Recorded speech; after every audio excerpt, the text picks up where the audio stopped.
And welcome to my enchanted forest. My name is Denise, and I'd like to tell you all about the enchanted forest of the Flushington Fairies. The enchanted forest is a half-acre of magical gardens and trails that wind through stately pine trees.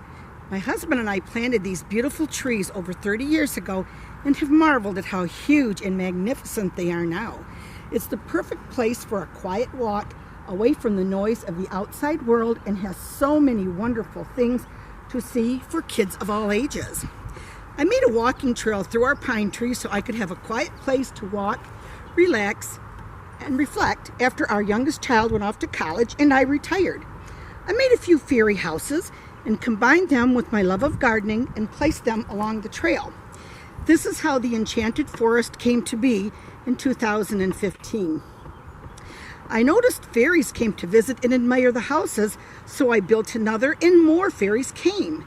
Every time I added a fairy house, more and more fairies came to sing, dance, and play in the forest. There are over 275 fairy houses along the winding paths of this magical place now. My enchanted forest is a place to escape back to simpler times where magic was real and fantasy was fun.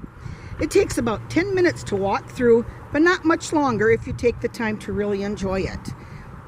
We're always careful to not disturb nature or the fairies.